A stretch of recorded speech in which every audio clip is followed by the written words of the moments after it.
Okay,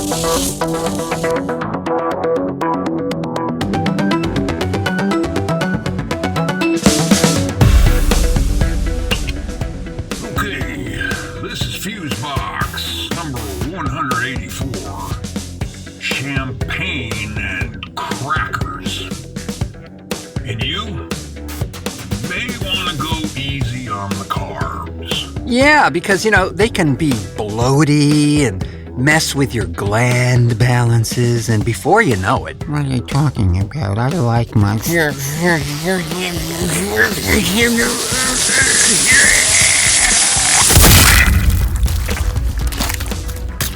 Welcome in, friends, to this, the 184th edition of Fusebox. I'm your drinking from the loving cup, but feeling even more thirsty host, Mark Rose, and over there, wrangling the dials and levers and pulleys of every shape and description, is, of course, the deacon of DSP himself, Milt Keynes, everybody. Well, thank you kindly.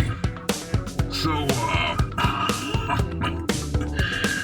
the lunatics are officially in charge now, or at least waiting for a bus to get to the office. Yeah, I know where you're headed. Well, did you see that dumpster fire of a gathering in Texas? Yeah, I did.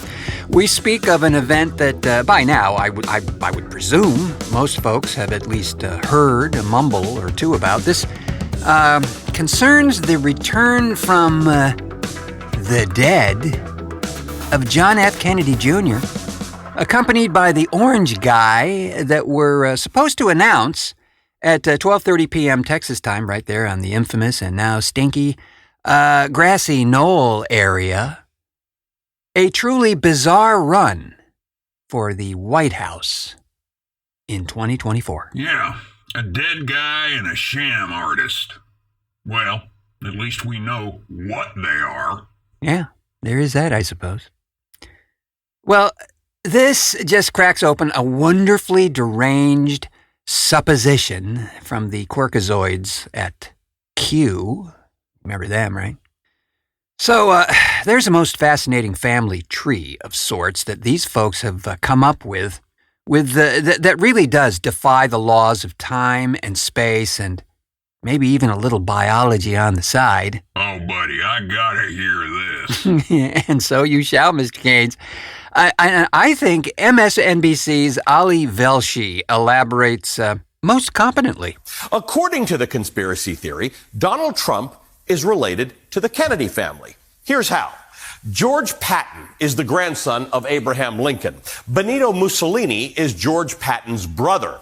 Joseph Kennedy, who's the older brother of John F. Kennedy, who we thought died in World War II, actually didn't, but he went into hiding and had a son who happens to be General Michael Flynn, which makes Flynn first cousins to John F. Kennedy Jr. And where is Trump in this nutty family tree? Donald Trump is, get this, the biological son of General Patton, which makes Trump the first cousin of JFK Jr., which explains why Donald Trump actually accused Senator Ted Cruz's father of being friends with JFK's killer. He was avenging the death of his uncle. Jeebus. Precisely. So you see, it all makes perfect sense now, right? I mean, how could we not see this miraculous linkage? Well, I, for one, have never actually put my head that far up my own ass. Very likely. The only thing that intrigues me there is the Mussolini connection. Yeah, and we know how that played out. Yeah. They shot him, hung him upside down, and then tied him to a truck and took him for a scrape around the city. And they maybe fired a few more shots into him, I don't know. Works for me. Yeah. Well, this is all entirely bonkers. And as I said, not even biologically possible in the case of Orange Guy's lineage there. You know, I wonder how Daddy Trump would have taken that bit about Patton being Orange Guy's true father. Well, I would suppose the way he always would take things.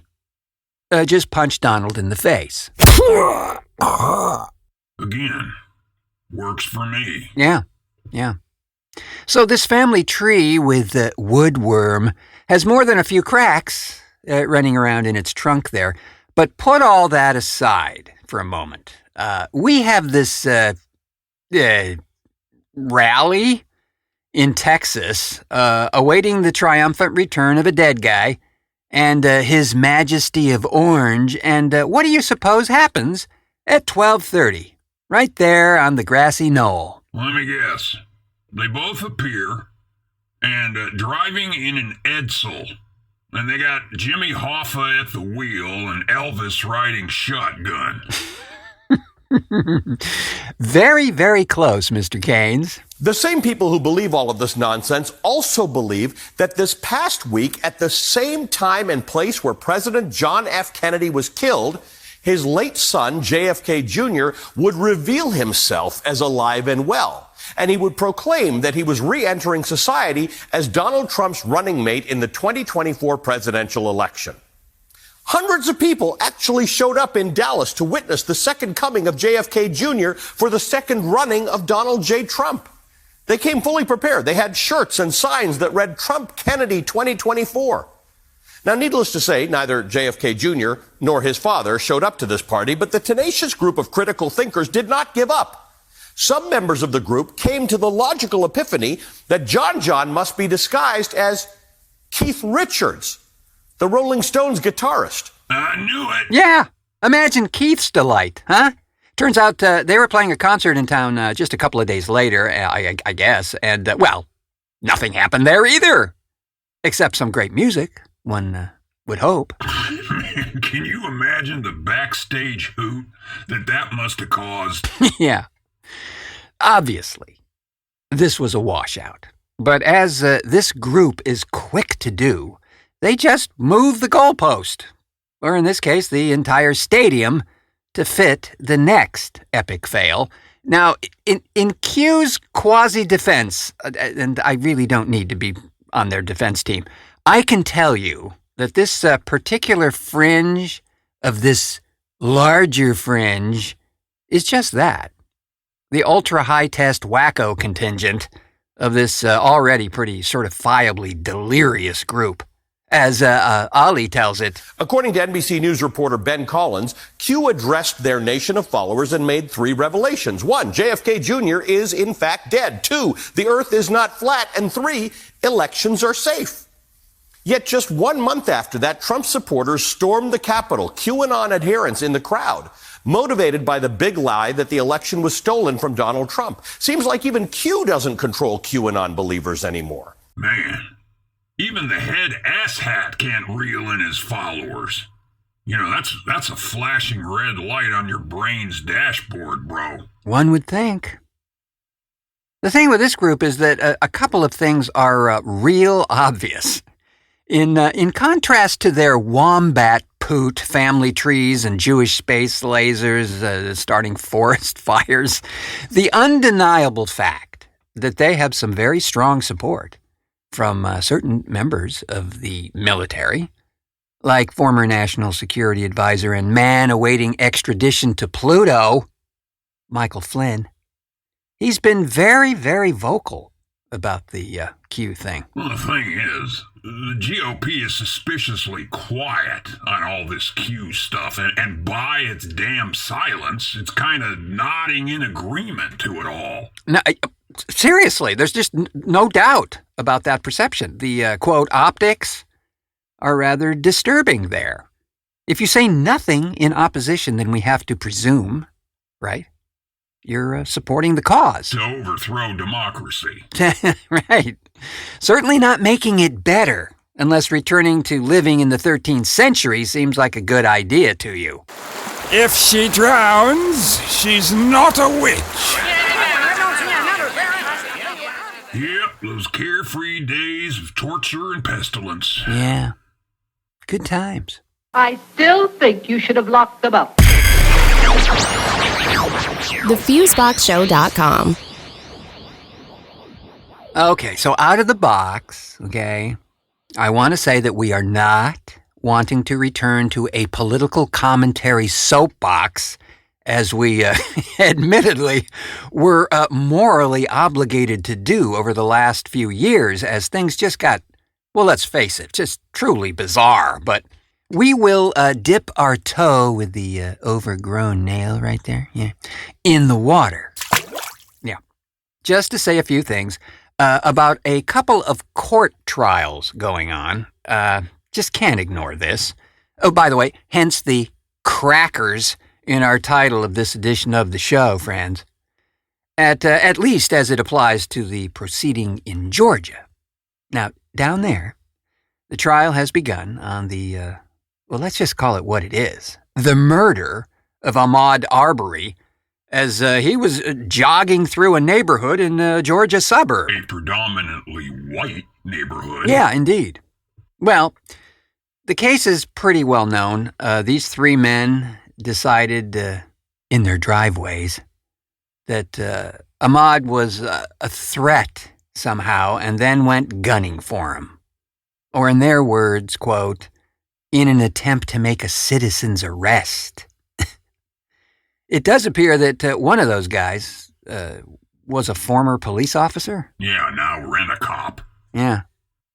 Well, the footage has been all over the net, and we clearly see what followed, as, of course, one of the participants in that horrible event was videotaping the whole incident. So, nothing vague in this situation. But the thing I want to address is this frustrating juror selection here. Of the 12 jurors, only one is an African American. One. 11 whiteys. 11. So egregiously lopsided was this juror selection that the judge himself said this. This court has found that there appears to be intentional discrimination in the panel.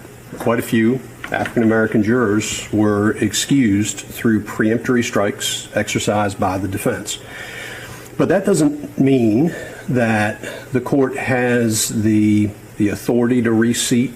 Yeah, now that bit there about the court having the right to reseat jurors, you know, you'd think in a perfect world it would be the primary function of the court to ensure that there is a balanced representation in the jury box there. So what happened?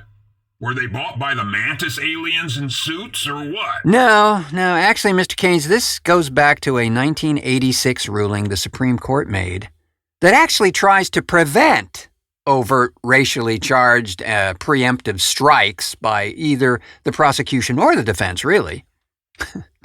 But due to some crazy loophole tactics, the trial judge, in this case, cannot edit the jury selection.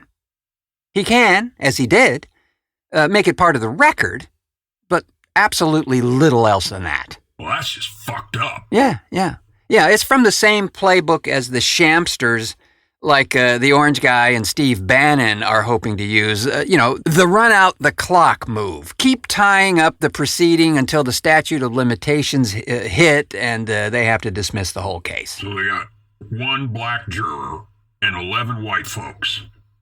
How the hell is this going to be justice? In a word, it's not. Now, on our last show, I made reference to the fact that courts are becoming rather interesting of late. Decisions are being made that they just seem to defy logic sometimes. And an example like this one, where even the judge is crying foul but can't do anything about it. Oh, man, do I smell smoke? I think their peaches are on fire. Yeah, let's hope not, because this present day has folks with lots of pent-up rage and nowhere to throw it. So all we need is the verdict to go sideways here, and then look out. In Wisconsin, Kyle Rittenhouse shot 3 people during a Black Lives Matter protest in Kenosha, and that trial has been underway for a while as well. That jury selection went exactly the same way. There's one black juror. In this case, the victims were white, I believe, but because of the nature of the event, to support the BLM cause, it appears that they have the same preemptive strike tactic being used here by the defense, and again, nothing can be done to balance out the juror selections. Yeah, now this one's a little bit confusing to me. I mean, Yeah? we have footage of this thing from practically everywhere, and it's still not entirely clear what the hell is going on verbally. Well, yeah, I know. Now, I heard about this at the time, but I haven't followed this one as closely. But one thing's for sure. It's a mess again. Yeah, and both of these trials have the defendants claiming self-defense, too. Yes, they do. Yes, they do. It's kind of sort of murky in the Rittenhouse trial, but the one in Georgia, for me anyway, slam dunk. Seriously. Two guys that are both armed and attack this jogger who is completely unarmed. They are claiming that they were in danger. Yeah, no. Sure makes no logical sense, you know? I guess we'll just have to see what develops from here. We'll watch from a safe distance, I would suggest. As to not get too bogged down and current eventy here, I wanted to change gears here and share with you, friends, a rather tremendously fun project we're embarking on this week, as it turns out. The same folks that brought us the War of the Worlds reboot we did last month, Reimagined Radio, have another one sizzling in the pot. And this one is, by definition, I guess, an absurdist treat, and I couldn't be more jazzed about producing it for them. It's called Figurski at Findhorn on Acid. I gotta say, the source material comes from a pioneering work in hypertext novelization written by Richard Holton in 2001. Huh? Yeah, thought that might be a wee vague. Thank you. A hypertext novel is a story written to live completely in the cyber realm, meaning it's intangible. It's not an actual book or even printed. It resides completely in the digital realm. So you can only read this thing on a desktop computer back in the day. The hypertext bit is the fact that as you read along in the story, there are links, just like the links we happily click on today to go to various destinations, as it turns out. But in the case of this story, these links advance certain components of the story if selected. Maybe a historical setting is accessed by clicking on one of the links there, or maybe a character interaction that was foreshadowed in a prior paragraph, whatever. The possibilities are pretty endless here. Another fun fact for you folks out there following along with your copy of the Fusebox home game. Right. Richard's premier hypertext novel is celebrating its 20th anniversary this year, and it was basically resurrected through many long, tedious hours of data laborium by the gifted folks at the Electronic Literature Lab at Washington State University under the direction of Dr. Deanie Gregar. So, we are endeavoring to produce a small, condensed portion of this work in audio form to be broadcast on radio. Oh. That's right. In January. Holy carp. So, do I need a doctorate and shit to listen to this thing? No, Mr. Keynes, you do not. Just a good pair of headphones if you want to take the full immersive trip. You know, you said on acid. Are we talking... We are indeed. LSD. Blotter, tab, and cube forms. Okay. I'm in. All righty then. I will tell you, though, this is one absurdist ride. Well, that explains why you're involved. Yes, it would indeed, sir. When I first read this adaptation, I was so in that I could barely contain myself. It has a very small cast as well, probably 3, maybe 4 main characters, and a couple of supporting roles And it has mechanical pigs.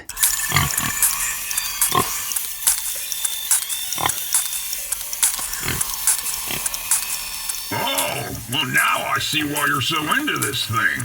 Oh, the splendor!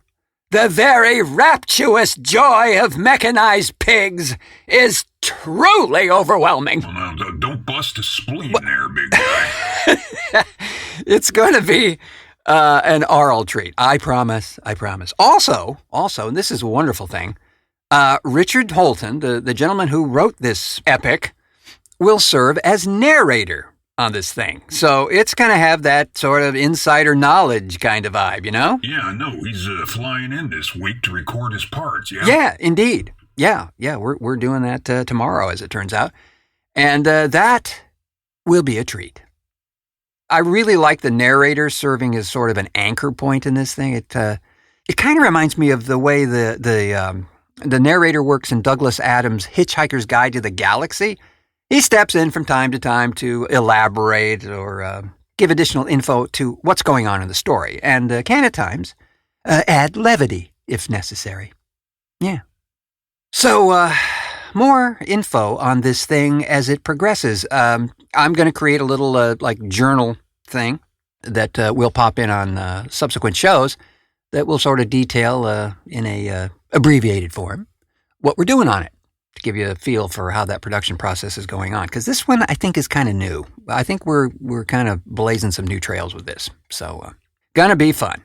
Hey, maybe you can get Eco and Milo a cameo in the thing. Oh, I'm sure they love that, actually. Cameo! Yay!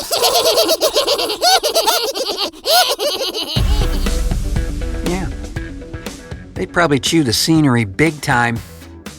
And with that, friends, we'll call it a show, and we'll sweep all the cracker crumbs and broken champagne glasses under the chaise lounge, but not before thanking our contributors to this edition of Fusebox, the uncanny smoothness of Enrique Andrade, purely phantasmagorical ideification from Sabra May, and Jeff Pollard for superior non-sponsorship announcification.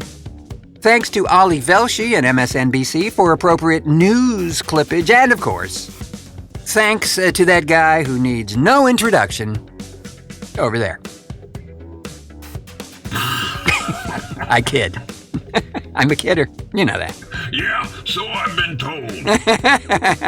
Mostly by me? Yeah, mostly by you. Thanks to the pundit of the parametric, Milt Keynes, for technical assistance and kombucha wrangling. A pleasure as always, and you're welcome. Yes, I really appreciate your efforts. I really do. Duly noted. Glad you like that stuff. Well, you're the one that got me started on it, so... My job here is done. And, of course, thanks as always to you, friends, for pushing play on this edition of the show. We know there is much competing for your attention these days. Why, you could be washing your chinchilla right now. We don't really want to see that, though, right? Since you're pretty close to the controls and all, why don't you mash that subscribe button and maybe even give us an 11 out of 5 stars while you're there? Truly a grand idea, Mr. Keynes, and there's the always wondrous Fusebox store that Eddie here will endeavor to explain. Hey, it's as simple as pie. You go to thefuseboxshow.com and click on the shopping tab, and like flippin' magic, there you are. Oh, and if you're one of those book a face folks, click on the Shop Now button on the Fusebox Show Facebook page. Okay? Also, quick as a bunny. There you go. Enough said. Truly a wonderful notion, and one we'd be happier than a pangolin at a termite convention if you would please stop on by. With that, I have been your Martinized for extra stiffness host, Mark Rose, saying until our next cartoon. Fusebox has not been sponsored by the Irish pub where my cousin Carl got his ass kicked that one time. the gas station where my cousin Carl got his ass kicked that other time, the shirt place that, sells shirts, and by Barking Aardvark, genuine Mexican vodka substitute. Ah, greetings, my many friends. I am Mr. Smooth, a man of many complexities, many mysteries yet to be discovered, and yet I am a man of simple tastes. It is the simple pleasures that make life a glorious and sexy adventure, no? Perhaps you are such a man as this? Adventurous, passionate, lusty, but always smooth. If you're indeed such a man, then, like me, Mr. Smooth, you drink Barking Aardvark genuine Mexican vodka substitute, made only with the finest ingredient-like products. Ah, my many friends, you can taste the ingredients. Barking Aardvark genuine Mexican vodka substitute. Remember to always be smooth.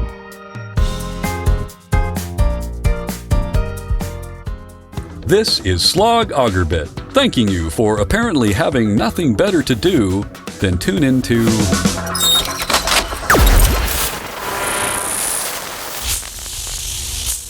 Fuse.